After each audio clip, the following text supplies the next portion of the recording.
Дуслар, сәлам. Без хәзерге вакытта сезнең белән Ярчаллының 39-нчы мәктәбендә. Биредә менә күргәнегезчә безне татарча яхшы белгән, бик оста итеп сөйләшкән егет-кызлар каршы алды. Һәм әлбәттә аларның араларында утырып тора укытучылары. Менә шушы кызлар, егетләр белән сезне тагын да якыннанрак таныштырабыз без. Әйе, шынлыкта да бу безнең 39-нчы мәктәпнең иң актив, иң акыллы, иң белемле, иң ягымлы һәм иң тырыш укучылары. Икесе дә 9-нчы Д сыйныфында белем алалар. 5-нче сыйныфтан бирле безнең мәктәбебездә укыйлар. Татар теленнән гомумән татар теленнән генә түгел, башка фәннәрдән үткәрелгән чараларда да алар бик килеп, тырышып катнашалар.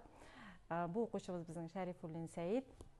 5-нче сыйныфта без аның белән татар малаена да чыккан идек. Татар малае конкурсында ул 3-нче урын яулады. Шундый татар жанлы безнең малаебыз инде ул. Әйе, шын татар малае инде ул безнең Сәид.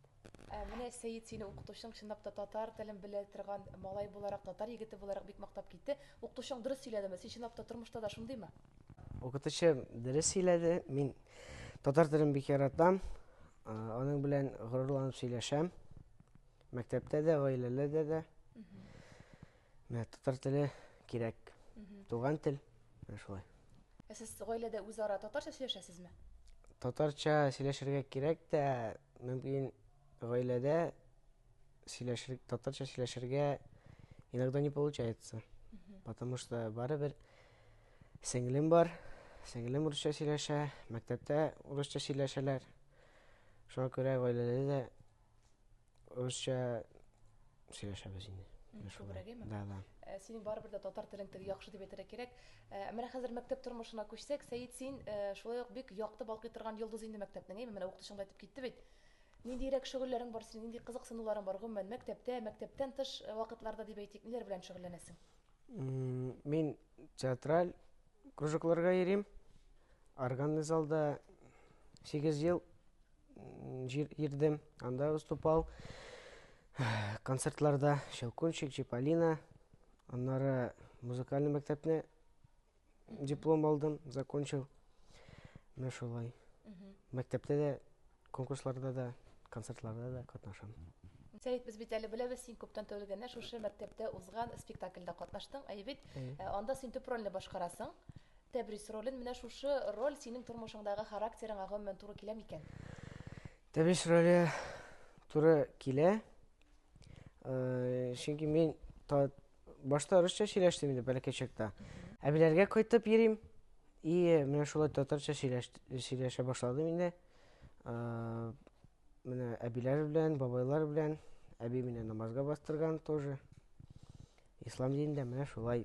Синең шушы дингә килүеңдә дә, татар телен яхшы белүеңдә дә әбиең сәбәпчедер, син әбиеңдә менә бик атап киттең. Әйе, әби мине намазга да бастырды, дингә бастырды. Аны белән икәү ураза тотабыз. Быел Мәккәгә барып кайттык. Алла Тәгалә кабул булсын. Әбием инде тормышта бик зур рольне уйный. Менә ул дингә бастырды. Менә шулай. Бу укучыбыз безнең Сәдретдинова Ләйлә. Ул шулай ук 5-нче сыйныфтан бирле безнең мәктәбебездә белем ала. Татар теленнән һәм башка фәннәрдән шулай ук олимпиадаларда катнаша, призлы урыннар яулый. Быел шулай ук республика күләмендә дәген олимпиадага барып, 2 фәннән дә призлы урыннар яулап алып кайтты ул.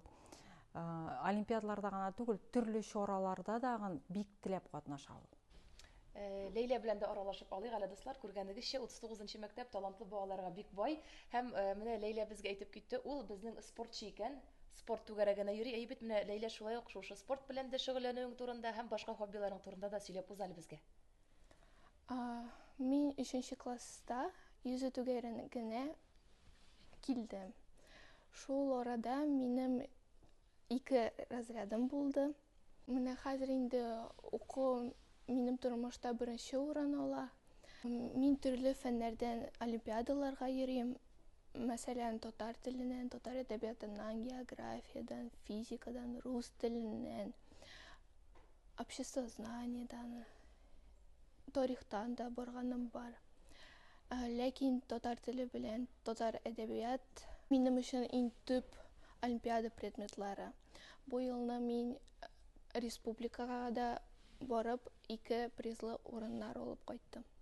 Иң авыр олимпиада синең өчен кайсы фәннән микән? Һәм ни өчен шулай? Минем өчен иң авыр фән ул татар әдәбияты, чөнки 9 класста булган олимпиаданы язар өчен 6, 7, 8, 9 сыйныфларның әсәрләрен белергә кирәк. Мәсәлән, 10 класс әсәре дә керергә мөмкин. Шуңа күрә бик күп укырга кирәк, онытмаска һәм укыганны онытмаска кирәк. Димәк, син бик күп әсәрләр укыйсың инде, әйме? Әйе. Менә иң соңгы укыган әсәрең ни диде микән татар теленнән? Минем иң соңгы укыган әсәр ул Идегәй әсәре. Һәм бик зур рәхмәт Миләүшә Фаритовнага. Ул шул 5 класстан мине һәр олимпиадага алып бара. Минем белән бүтән җирләргә йөри, миңа булыша һәм аңа бик зур рәхмәт. Ләйлә, 9 сыйныфта бит инде сез әйме, сезнең шулай ук теге җаваплы елыгыз.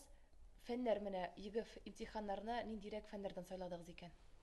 Мин биология һәм химия фәннәрен сайладым. Киләчәктә кем булырга хыялың?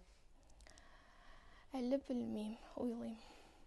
10 һәм 11 классны укып, мин медицинский биохимия факультетына керергә хыялланам.